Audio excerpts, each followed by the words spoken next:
Pernahkah Anda berpikir apa yang akan terjadi jika seandainya sebuah bangsa tidak memiliki jati diri atau identitas nasional? Identitas nasional adalah kepribadian nasional atau jati diri nasional yang dimiliki suatu bangsa yang membedakan bangsa satu dengan bangsa lainnya.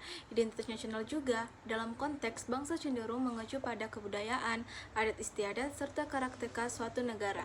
Mengapa diperlukan identitas nasional? Karena satu, sebagai pemersatu bangsa. Dua, sebagai ciri khas yang membedakan sebuah bangsa dengan bangsa lainnya. Tiga, sebagai penganan atau landasan bagi sebuah negara untuk berkembang atau mewujudkan potensi yang dimiliki. Mari kita menggali sumber identitas nasional Indonesia. Secara historis, khususnya pada tahap embrionik, identitas nasional Indonesia ditandai ketika munculnya kesadaran rakyat Indonesia sebagai bangsa yang sedang dijajah oleh negara asing pada tahun 1908 yang dikenal dengan masa kebangkitan nasional bangsa. Selanjutnya, secara sosiologis, identitas nasional telah terbentuk dalam proses interaksi, komunikasi, dan persinggungan budaya secara alamiah, baik melalui perjalanan panjang menuju Indonesia merdeka maupun melalui pembentukan intensif pasca kemerdekaan.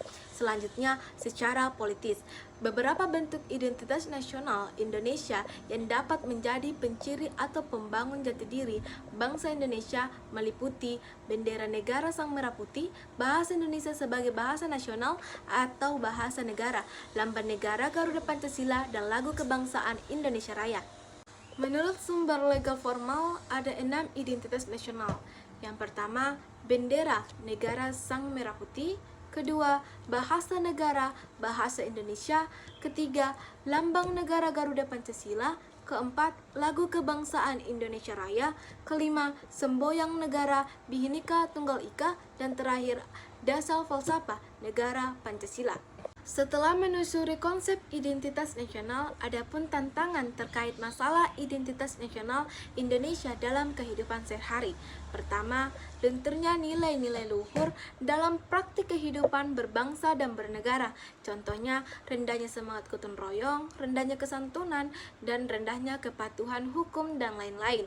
Selanjutnya, nilai Pancasila belum menjadi acuan sikap dan perilaku sehari-hari. Contohnya, perilaku jalan lalu lintas, perilaku serba instan, menyontek, malas, tidak jujur, dan lain-lain. Selanjutnya, rasa nasionalisme dan patriotisme yang luntur dan memudar. Contohnya, lebih mencintai negara asing, lebih bangga menggunakan produk asing, tidak bangga pada bangsa negara sendiri. Selanjutnya, lebih bangga menggunakan benda asing daripada bendera merah putih. Selanjutnya, menyukai simbol asing daripada lambang simbol bangsa sendiri. Mari kita memasuki materi kedua. Kita akan membahas tentang urgensi interaksi nasional. Apa sih yang dimaksud dengan interaksi nasional? Dalam Kamus Bahasa Indonesia, interaksi berarti pembaruan hingga menjadi kesatuan yang bulat dan utuh. Sedangkan nasional berasal dari bahasa Inggris nation yang berarti bangsa sebagai persekutuan hidup manusia. Sedangkan menurut Suroyo 2002, interaksi nasional mencerminkan proses persatuan orang-orang dan berbagai wilayah yang berbeda atau memiliki berbagai perbedaan baik sosial budaya atau latar belakang ekonomi menjadi suatu bangsa, terutama karena pengalaman sejarah dan politik relatif sama. Adapun jenis-jenis interaksi peristiwa dinamika yang meliputi: pertama, interaksi bangsa; kedua, interaksi wilayah; ketiga, interaksi nilai; keempat, interaksi elit massa; dan terakhir, interaksi tingkah laku atau perilaku integratif.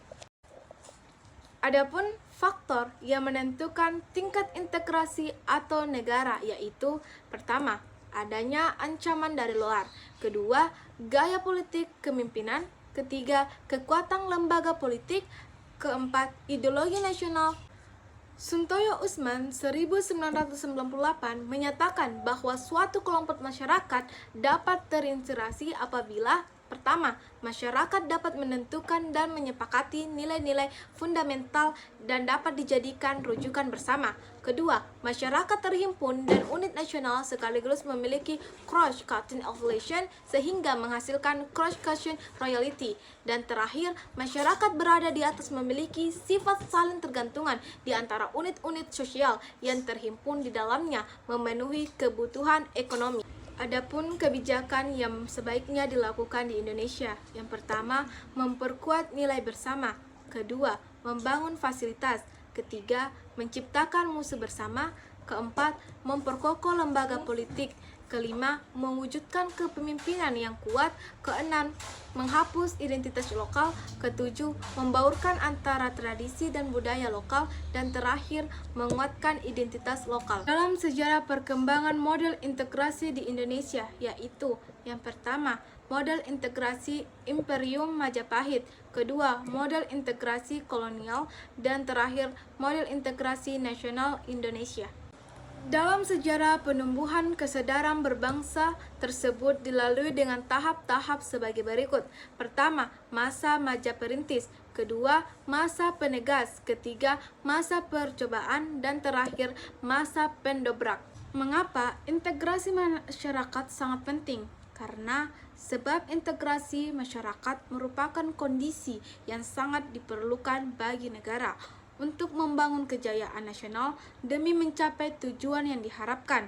Ketika masyarakat suatu negara senantiasa diwarnai oleh pertentangan atau konflik, maka akan banyak kerugian yang diderita berupa fisik, material seperti kerusakan sarana dan prasarana, maupun mental spiritual seperti perasaan, kekhawatiran, cemas, serta ketakutan dan lain-lain. Kita memasuki materi 3, yaitu tentang konstitusi. Apa yang dimaksud dengan konstitusi? Menurut pandangan Lord James Blakey, konstitusi adalah suatu kerangka negara yang diorganisasikan melalui dengan hukum yang menetapkan lembaga-lembaga yang tetap dengan mengakui fungsi-fungsi dan hak-haknya. Dalam upaya mewujudkan integrasi nasional Indonesia, tantangan yang dihadapi datang dari dimensi horizontal dan vertikal. Dalam dimensi horizontal, tantangan yang ada berkenaan dengan pembelahan horizontal dan berakar pada perbedaan suku, agama, ras, dan geografi. Sedangkan dalam vertikal, tantangan yang adalah berupa celahan perbedaan antara elit dan massa yang cenderung berpandang tradisional. Baik, selanjutnya kita akan membahas tentang fungsi konstitusi, yaitu untuk membatasi kekuasaan pemerintah sedemikian rupa sehingga penyelenggaraan kekuasaan tidak bersifat sewenang-wenang. Dengan demikian, diharapkan hak-hak negara akan terlindungi. Baik, selanjutnya, mestikah setiap negara memiliki konstitusi? Ya, konstitusi sangat diperlukan untuk membatasi kekuasaan pemerintah atau penguasaan negara, untuk membagi kekuasaan negara dan memberi jaminan HAM bagi warga negara. Terus bagaimana jika suatu negara tidak memiliki konstitusi? Jika suatu negara tidak memiliki konstitusi, maka negara tersebut akan hancur, dikarenakan penguasaan dapat sesuka hatinya mengubah pengaturan demi pribadi, dan negara tersebut akan menjadi tidak teratur. Mari kita membahas tentang sejarah era reformasi. Pada era reformasi 1908, muncul berbagai tuntutan reformasi di masyarakat. Tuntutan tersebut disampaikan oleh berbagai komponen bangsa, terutama oleh mahasiswa dan pemuda. Beberapa tuntutan reformasi, yang pertama, mengamandemen Undang-Undang Negara Republik Indonesia 1946. Kedua, menghapus doktrin dui fungsi Angkatan Bersenjata Republik Indonesia. Ketiga, menegakkan suprema hukum, penghormatan hak asasi manusia, HAM, serta pemberantasan korupsi, kolusi, dan nepotisme KKN. Keempat, melakukan desentralisasi dan hubungan yang adil antara pusat dan daerah. Kelima, mewujudkan kebebasan pers. Dan terakhir, mewujudkan kehidupan demokrasi. Selanjutnya, dasar pemikiran perubahan Undang-Undang Negara Republik Indonesia 1945 adalah kekuasaan tertinggi di negara MPR, kekuasaan yang sangat besar pada presiden, pasal-pasal yang terlalu luas sehingga dapat menimbulkan multitafsir, kewenangan pada presiden untuk mengatur hal-hal penting dengan undang-undang dan rumusan Undang-Undang Negara Republik Indonesia 1945. Tentang semangat penyelenggaraan negara belum cukup didukung ketentuannya, konstitusi yang sesuai dengan tuntutan reformasi. Karena hasil perubahan Undang-Undang Negara Republik Indonesia 1945.